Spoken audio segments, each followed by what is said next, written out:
മേഘയുടെ case ഇപ്പോഴും നടന്നുകൊണ്ടിരിക്കുകയാണ്. ഓരോ തെളിവുകളും കാര്യങ്ങളും കിട്ടിക്കൊണ്ടിരിക്കുകയാണ്. കഴിഞ്ഞ ദിവസമായിരുന്നു മനസ്സിലായത് മേഘ മരിക്കുന്നതിന് മുമ്പ് തന്നെ ഗർഭിണിയായിരുന്നു. പക്ഷേ അതിനെ ആ ഒരു ഗർഭം എന്ത് ചെയ്ത് അലസിപ്പിക്കുകയാണ് ചെയ്തത്. അതിന് കുറേയധികം പേര് ഹെൽപ്പും ചെയ്തിട്ടുണ്ടെന്ന് പറയുകയുണ്ടായിരുന്നു. അത് ഈ ഒരു മരിക്കുന്നതിന് കുറച്ച് ദിവസങ്ങൾക്ക് മുമ്പായിരുന്നു ഇത് ചെയ്തിട്ടുണ്ടായിരുന്നു എന്നുള്ള തെളിവും കാര്യങ്ങളും വന്നിട്ടുണ്ട്. ഈ ഒരു കാര്യം വീട്ടുകാർ അറിഞ്ഞത് ഭയങ്കര വൈകിയാണ്. വീട്ടിലുണ്ടെങ്കിൽ ഒരു എന്താ പറയുക റെസിപ്റ്റ് പോലെ ഒരു സംഭവം കണ്ടിരുന്നു. അതിനകത്ത് ഗുളികയൊക്കെ എന്താണെന്ന് അന്വേഷിച്ചപ്പോഴാണ് ഇതുപോലത്തുള്ള സംഭവമാണെന്ന് വീട്ടുകാരെ തന്നെ മനസ്സിലാവുന്നത്. അപ്പോഴത്തേന് ഇതെല്ലാം വൈകിപ്പോയിരുന്നു.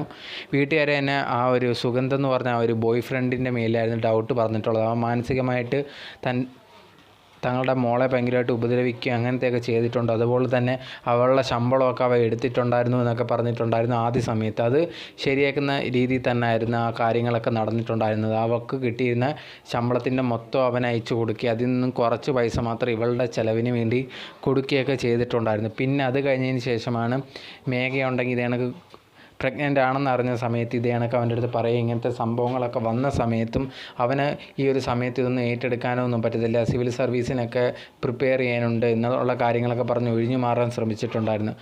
പിന്നാണ് മേഘ അറിയുന്നത് ഇവൻ ഈ ഒരു കൂടെ വർക്ക് ചെയ്യുന്ന വേറൊരു ഉദ്യോഗസ്ഥയായിട്ട് തന്നെ ഇഷ്ടത്തിലാണ്, ഫ്രണ്ടുമായിട്ട് ഇഷ്ടത്തിലാണെന്നുള്ള കാര്യങ്ങളൊക്കെ അറിയുന്നത്. ഇത് ഭയങ്കരമായിട്ട് മേഘയെ വേദനിപ്പിക്കുകയൊക്കെ ചെയ്തിട്ടുണ്ടായിരുന്നു.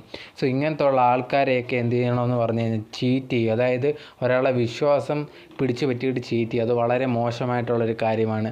പിന്നെ അതുപോലെ തന്നെ ഓരോരോ കാര്യങ്ങൾ തെളിഞ്ഞുകൊണ്ട് വരികയാണ്. ഇതുവരെ സുഗന്ധിനെതിരെ ഒരു ആക്ഷനും ഒന്നും എടുക്കാൻ പറ്റിയിട്ടില്ല എന്നുള്ളതാണ് കാര്യം. ആ ഒരു ഫാമിലി, അതായത് മേഘയുടെ ഒരു ഫാമിലി പറഞ്ഞേക്കുന്നത് എന്തൊക്കെ ചെയ്തിട്ടാലും അവന് ശിക്ഷ വാങ്ങിച്ചു കൊടുക്കും, അതിന് ഞങ്ങൾ മാക്സിമം ശ്രമിക്കും എന്നുള്ളൊരു കാര്യമാണ് ആ ഒരു കുടുംബം പറഞ്ഞിട്ടുള്ളത്.